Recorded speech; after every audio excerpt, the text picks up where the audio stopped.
और इसीलिए ब्राह्मण उनको नाम देते हैं विष्णुराज। विष्णु ने इसकी रक्षा की।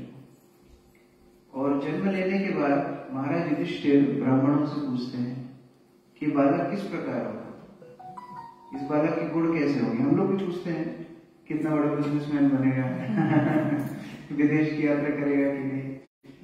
युधिष्ठिर महाराज ने ब्राह्मणों से पूछा, तो ब्राह्मण महाराज परीक्षित के भविष्य के बारे में बताया, उनके गुणों के, बालक के गुणों के बारे में बताया।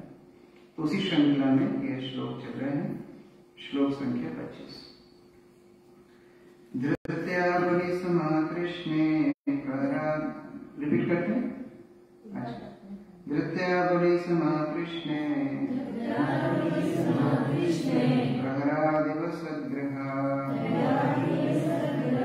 आर्देषु अश्वमेधानां वृद्धानां पुर्युपासका। यह बालक धैर्य में बलि महाराज के समान होगा और प्रहलाद महाराज के समान कृष्ण का अनन्य भक्त। यह अनेक अश्वमेध यज्ञों को संपन्न करने वाला तथा वृद्ध एवं अनुभवी व्यक्तियों का अनुयायी होगा। तो और गुण बता रहे हैं, बलि महाराज का धैर्य के बारे में बता रहे हैं, क्योंकि बलि महाराज को इतनी कठिनाई से जो साम्राज्य प्राप्त हुआ था, भगवान वामन देव ने छल से वह पूरा ले लिया।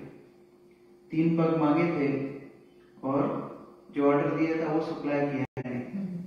बड़े पैर, त्रिविक्रम बन गए, इतने बड़े बन गए कि 2 पैर में सब कुछ साम्राज्य उन्होंने नाम लिया।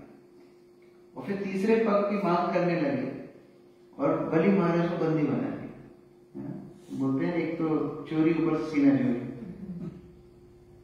तो ब्रह्मा नीचे आए, ब्रह्मा आकर के भगवान के साथ तर्क करने लगे, ये कैसा न्याय है, उसने जो आपको वादा किया था आपने वादा तोड़ा है और आप उसी को बंदी बना रहे हैं। उसको बोलते हैं, भगवान वामन देव बोलते हैं कि आपको मैं रसातल में डाल दूंगा और खूब यातना दूंगा क्योंकि आपने अपना वचन पूर्ण नहीं किया। ब्रह्मा जी भगवान के साथ मतलब वकील बन गए एक तरह से बलि महाराज। भगवान सोच रहे हैं हमारी ब्रह्म माधव संप्रदाय तो डिस्टर्ब हो रही है ब्रह्मा जी कंफ्यूज हो रहे हैं। तो भगवान धीरे से इशारा करते हैं, चिंता मत करो, हम केवल बलि के धैर्य की परीक्षा लेते हैं। और प्रभुपाद वो तात्पर्य में 8वें स्कंद में हर तात्पर्य में इसके ऊपर बल देते हैं, कैसे भक्त को धैर्य रखना चाहिए, दृढ़मान होना चाहिए। इसलिए बलि की धैर्यता। प्रहलाद का अनन्य भक्त, अनन्य, अनन्य शब्द का मतलब क्या होता है? दूसरा कोई नहीं, अन्य, अन्य और कोई नहीं, एकमात्र। क्योंकि प्रहलाद के ऊपर जितने भी संकट आए, कभी उसने ये नहीं बोला कि चलो एक बार मैं बोल देता हूँ ओम हिरण्यकशिपाय नमः, कभी नहीं बोला। हम लोग कभी कभी कर लेते हैं, चलो अब ये नाराज ना हो जाए देवी देवता, इसके पास चले जाओ, कहीं ये रूठ ना जाए, ये देवी वो देवता। प्रहलाद ने कभी अनन्य भक्त। इसलिए जब परीक्षित महाराज के जीवन में आगे जाके उनको श्राप मिलेगा, किसी के पास नहीं जाएंगे, एकमात्र एकांत की शरण लेंगे भगवान कृष्ण। इसलिए प्रहलाद के समान अनन्य भक्त। और अनेक अश्वमेध यज्ञ संपन्न करेंगे। युधिष्ठिर महाराज ने कितने अश्वमेध यज्ञ संपन्न किए थे? आप लोगों ने पढ़ा है इसमें? कितने किए थे? किसी में पढ़ा है?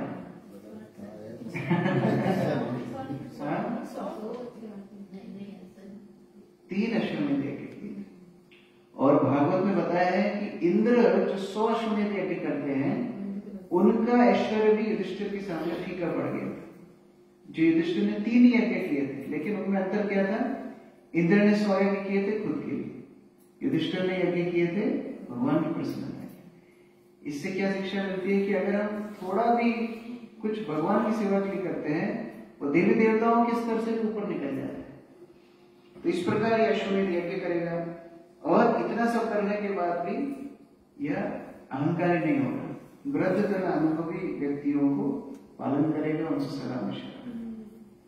तात्पर्य प्रभुपाद इसमें, क्योंकि ये प्रथम स्कंद है और प्रभुपाद ने ये लिखा था विदेश ले जाने के लिए इंग्लिश में, तो सबका परिचय दे रहे हैं। बलि कौन है, भारत में सब जानते हैं बलि कौन है, प्रहलाद कौन है, लेकिन हर तात्पर्य में जब भी कोई नया नाम आता है प्रभुपाद उनको कारण बताते हैं।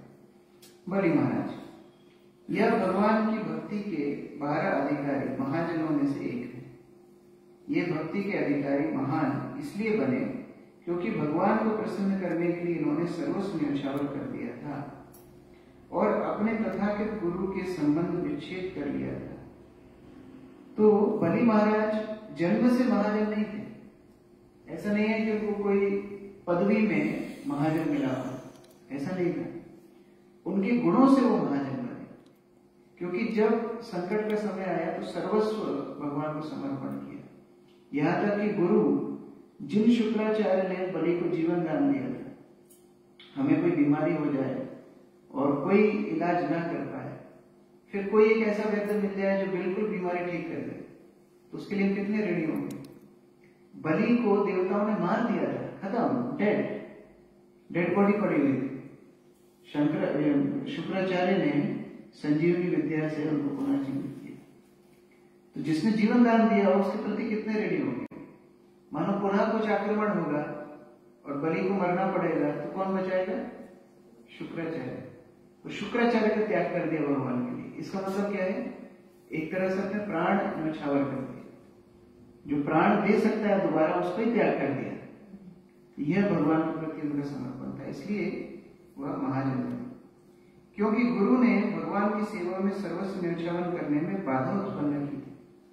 धार्मिक जीवन की सर्वोच्च सिद्धि बिना किसी कारण के या किसी प्रकार के सांसारिक व्यवधान के भगवत भक्ति की अहेतु की अवस्था प्राप्त करना है।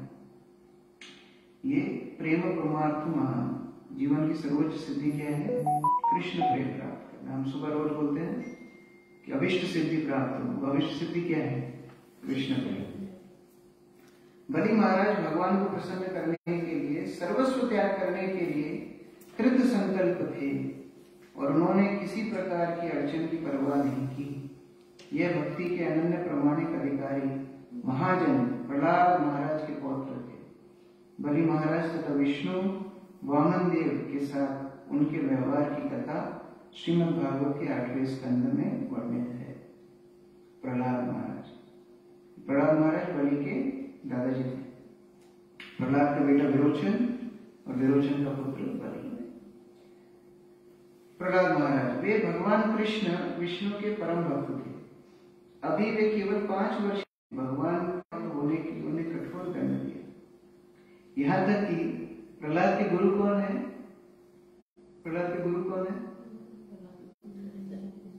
नारद जी। कब प्रचार किया उनको?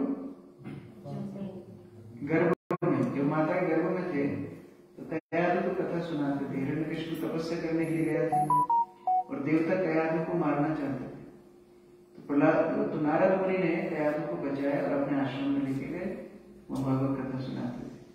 गर्भ में शिक्षा ली, लेकिन जब हिरण्यकशिपु लौट को उसका इतना खतरनाक प्रचंड उनका ये चल रहा था, ब्राह्मण के ऊपर अत्याचार। नारद मुनि भी अपना वीणा लेकर के हिरण्यकशिपु को गुणगान गाते थे। भागवत में लिखा है 7वें स्कंद में। नारद मुनि भी उसके दरबार में जाके उसके गुण गाते थे, वही वीणा से जिससे भगवान के गुण गाते थे। लेकिन प्रहलाद जो नारद के शिष्य है वह अडिग है, वह अनन्य है, महाजन है। अनन्य भक्त होने के लिए उनको कठोर दंड मिला। वे हिरण्यकशिपु के प्रथम पुत्र थे और उनकी माता का नाम कयाधु था। प्रहलाद महाराज महाभागवत थे क्योंकि उनके पिता का वध भगवान नरसिंहदेव ने किया था। इससे यह दृष्टांत प्रस्तुत हुआ था कि यदि भक्ति मार्ग में पिता बाधक बने तो उसे भी भक्ति के पद से दूर कर देना चाहिए।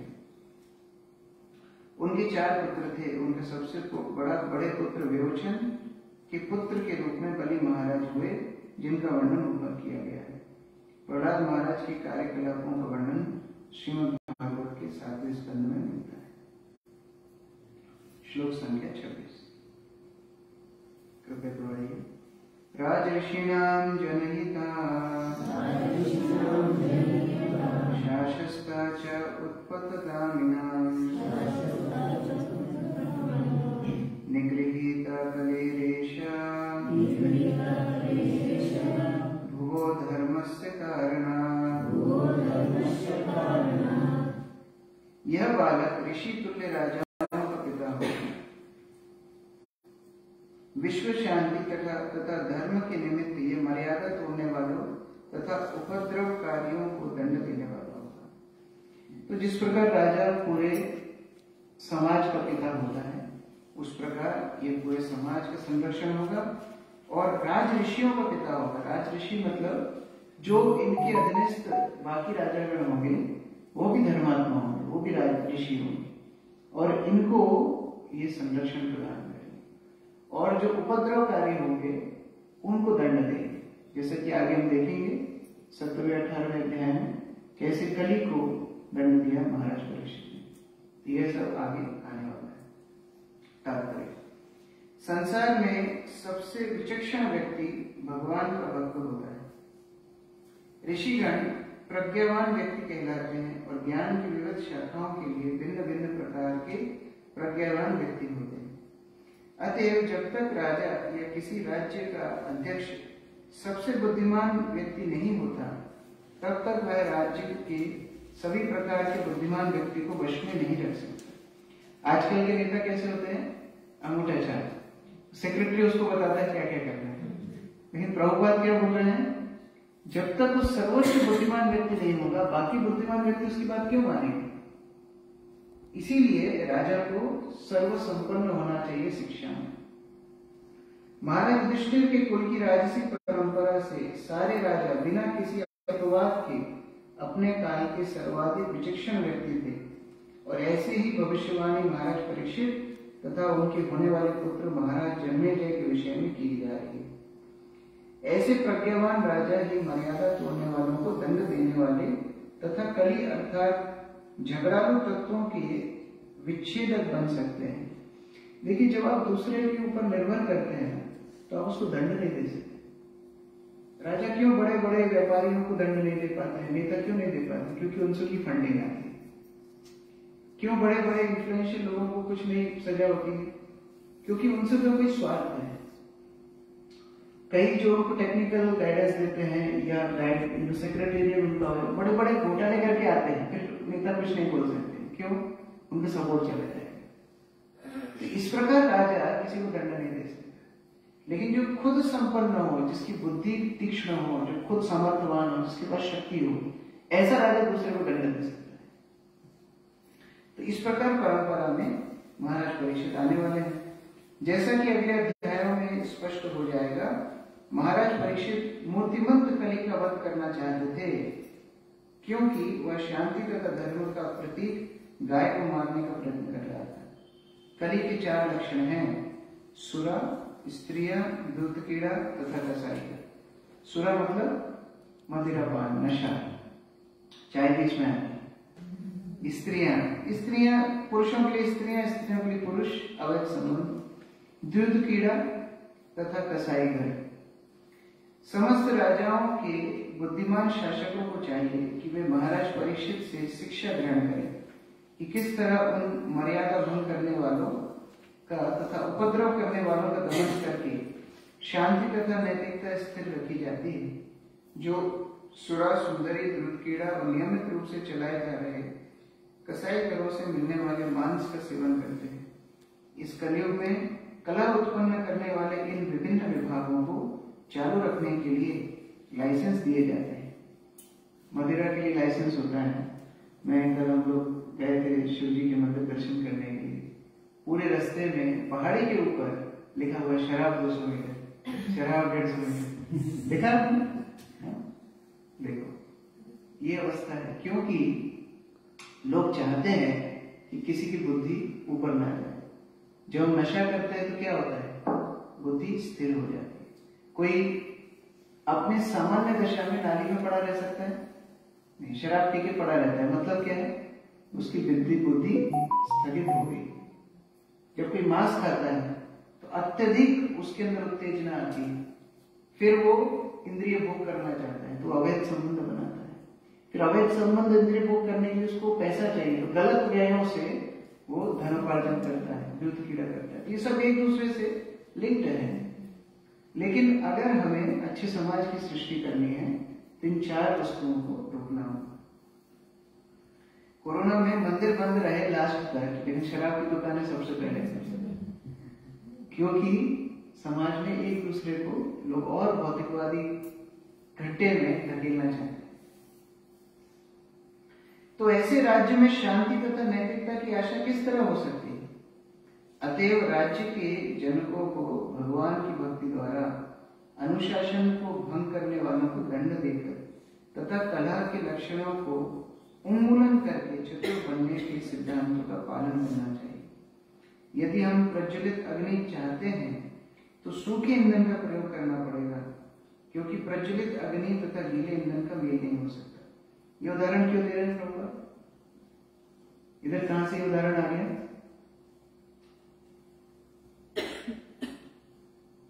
उदाहरण क्यों दिया है? सूखे ईंधन गीले ईंधन का उदाहरण क्यों दिया है?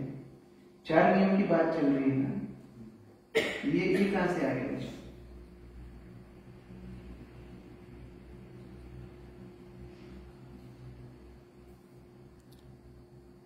लगाइए अक्कड़ बक्कड़ होंगे वो अक्कड़ लगाइए।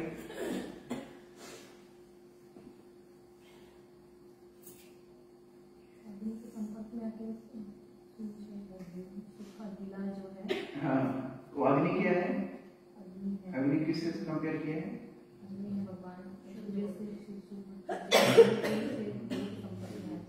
हाँ, अग्नि है तपस्या। गीली लकड़ी का मतलब है जो इंद्रिय भोग में डूबे हुए हैं, गीले हैं, उनमें आध्यात्मिक अग्नि नहीं लग सकती। लेकिन जो तपस्या कर सकते हैं, मतलब तपस्या क्या है? 4 नियमों को पालन करना। जो 4 गंदी आदतें छोड़ पाएंगे उनकी लकड़ी सूख जाएगी, तुरंत फिर एक चिंगारी से आध्यात्मिक अग्नि लग जाएगी।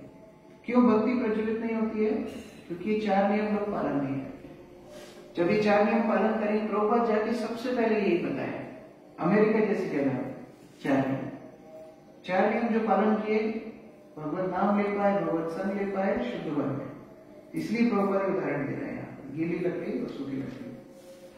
शांति तथा नैतिकता वही फल फूल सकती है जहां महाराज परीक्षित तथा उनके अनुयायियों के सिद्धांतों का पालन होता है।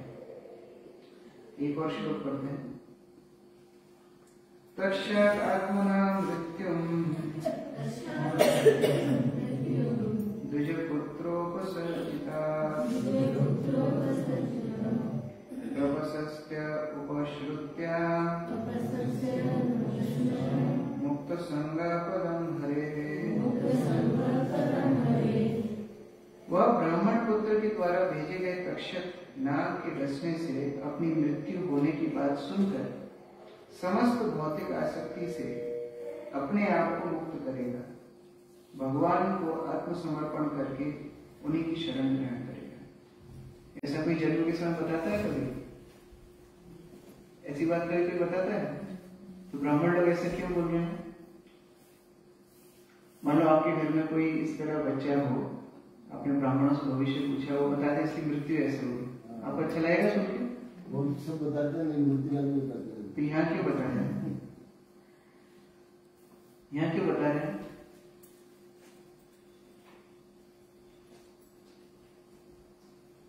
प्रभुपाद की पुस्तक पढ़ने में खुद को प्रश्न पूछना चाहिए कि ऐसा क्यों लिखा है, तो वो ऐसा पक्का दिमाग में बैठ जाएगा कि कभी आप बोलेंगे क्यों बोल रहे हैं इस तरह। भागवतम में तो लिखा है, तो क्यों? क्योंकि ब्राह्मणों को पता है कि युधिष्ठिर महाराज शारीरिक चेतना में नहीं है।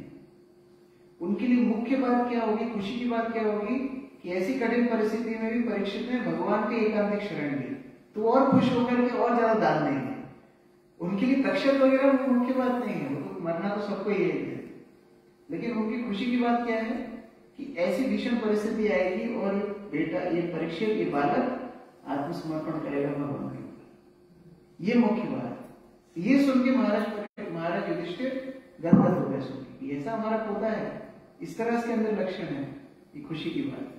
हमको क्यों दो ज्योतिष नहीं बताते हैं? शारीरिक चेतना है। हमारे कोई बच्चे को शारीरिक दिक्कत आएगी, भले कितनी भक्ति करें, हम रोते रहेंगे, लेकिन उनकी चेतना ये नहीं। उनकी चेतना क्या है? शरीर को कुछ भी हो, लेकिन भगवत भक्त अनन्य भक्त बनेगा, इसलिए वो खुश होंगे। तात्पर्य प्रभुपाद अभी बहुत ये जो लाइन लिखी है ना बहुत महत्वपूर्ण लाइन है। भौतिक आसक्ति तथा भगवान के चरण कमलों की शरण ग्रहण करने में कोई मेल नहीं है, दोनों एक साथ कभी नहीं चल सकते। हम सोचे भौतिक आसक्ति भी रखेंगे भगवान की भक्ति भी करेंगे, कभी नहीं होगा। भौतिक आसक्ति का अर्थ है भगवान की शरण में दिव्य सुख के प्रति अज्ञान। अगर हमें ये पता हो कि भगवान की भक्ति भगवान के धाम में कितना आनंद है तो कभी हम यहाँ पर आसक्त होंगे। आज जो प्रभुपाद थे प्रवचन सुबह सुन रहा था तैयार होते समय, प्रभुपाद बोल रहे थे कि वैराग्य का मतलब क्या है।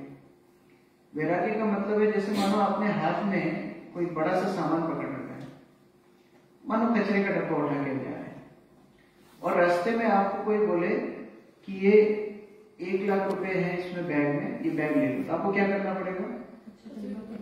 कचरे का डब्बा आपको फेंकना पड़ेगा। प्रभुपाद सिंपल उदाहरण दे रहे हैं। आप ये नहीं बोल सकते कि मैं कचरा भी उठाऊंगा ये बैग भी उठाऊंगा। तो भौतिक आसक्ति जब तक छोड़ेंगे नहीं कृष्ण को नहीं पकड़ पाएंगे, ये दोनों एक साथ कभी नहीं चल सकते। बैगन आलू आप दोनों हाथ में बैगन आलू लेके जा रहे हैं और अगर 1 किलो सोना मिलेगा तो क्या करेंगे? बैगन आलू को छोड़ देंगे। ये हमेशा याद रखना चाहिए। इस संसार में रहते हुए भगवान की भक्तिमय सेवा, भगवान के साथ दिव्य संबंध बनाए रखने के लिए अभ्यास करने का साधन है। और जब ये परिपक्व हो जाती है तो मनुष्य समस्त भौतिक आसक्ति से मुक्त हो जाता है और भगवत धाम वापस जाने के लिए सक्षम है। जो कुछ हम यहाँ कर रहे हैं, जैसे भगवान का ऑल्टर जब खुलता है तो हम दंडवत क्यों करते हैं? किसको पता है? ऐसा लग रहा है एग्जाम चल रहे हैं। दंडवत क्यों करते हैं ऑल्टर खुलते समय? उनको समर्पण मानो अभी आपने दंडवत किया, समर्पण तो किया, फिर ऑल्टर बंद हो गया, फिर से ऑल्टर खुलेगा, तो फिर क्यों करेंगे दंडवत? जितनी बार ऑल्टर खुलता है उतनी बार दंडवत करते हैं। क्यों? बंद होता है तो भी दंडवत करते हैं। क्यों? क्योंकि आध्यात्मिक जगत में जब माता यशोदा कृष्ण को तैयार करती हैं सुबह और वो गाय चराने के लिए तैयार नए नए वस्त्र पहन के आभूषण पहन के जब घर से बाहर निकलते हैं, ब्रजवासी को देख करके बेहोश हो जाते हैं। वो प्राकृत भक्ति, उनका सुंदर को देख करके बेहोश हो जाते हैं। हमारे अंदर कोई भावना है नहीं तो हम प्रैक्टिस कर रहे हैं, ठीक है ऑल्टर खुला है बैकअप करो, हम बेहोश तो नहीं हो रहे। फिर जब गाय चरा करके आते हैं गोधूली वेला में सारी गोपियां कृष्ण को देखती हैं, वह सोचती हैं कि एक दिन एक युग के समान था, कितने देर हमने कृष्ण को देखा नहीं। सब लोग भगवान के साथ पीछे पीछे चलते हैं, गाय बछड़े ग्वाल बाल गोपियां सब चल के नंद भवन तक आते हैं और फिर कृष्ण को टाटा करके नंद भवन के अंदर चले जाते हैं। जब अंदर चले जाते हैं फिर सब लोग बेहोश होकर गिर जाते हैं, इसलिए ऑल्टर बंद होते टाइम फिर उन्होंने दंडवत करते हैं। तो ये अभ्यास है। प्रभुपाद क्या बोल रहे हैं, यहाँ भौतिक संसार में रहते हुए जो हम भक्ति कर रहे हैं ना, ये अभ्यास है। और जब इसमें हम पक्के हो जाएंगे तो भगवान बोलेंगे हाँ इसकी ट्रेनिंग कंप्लीट हो गई, इसको मैं भगवत धाम ले जाता हूँ। इसलिए हम लोग साधन भक्ति करते हैं, क्योंकि वे भगवान द्वारा समस्त महाराज परीक्षित अपनी माता के गर्भ में शरीर धारण करते हुए ही भगवान के प्रति विशेष रूप से अनुरक्त हो चुके थे और निरंतर भगवान की शरण में रह गए।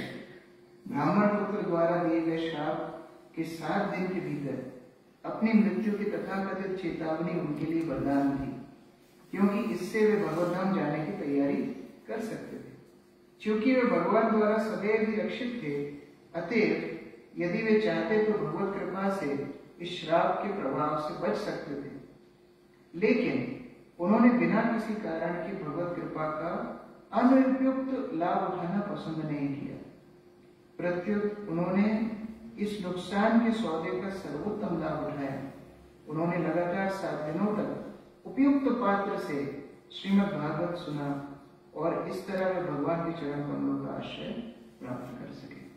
तो भगवत भक्त होने के कारण जो जन्म से गर्भ से भगवत भक्त है, उसके अंदर इतनी शक्ति है कि वो ब्राह्मण के श्राप को निरस्त कर सकता है। लेकिन उन्होंने अपनी भक्ति का इस्तेमाल इसके लिए नहीं किया। उन्होंने सोचा कि एक अवसर है कृष्ण के निकट जाने के लिए। मैं कब तक राज्य करता रहूंगा, कब तक ये भौतिक बंधनों में बंधा रहूंगा। भगवान की अनुकंपा है, कि वो मुझे आसक्तियां छुड़ा करके अपने धाम ले जाना चाहते हैं। इसीलिए महाराज परीक्षित ने उस प्रकार संपूर्ण समर्पण किया। यह भागवत हमें जीने की कला से ज्यादा सिखाती है मरने की कला, कैसे ये भौतिक संसार को छोड़ के भगवान के नाम वापस जाना है। ग्रंथराज श्रीमद् भागवत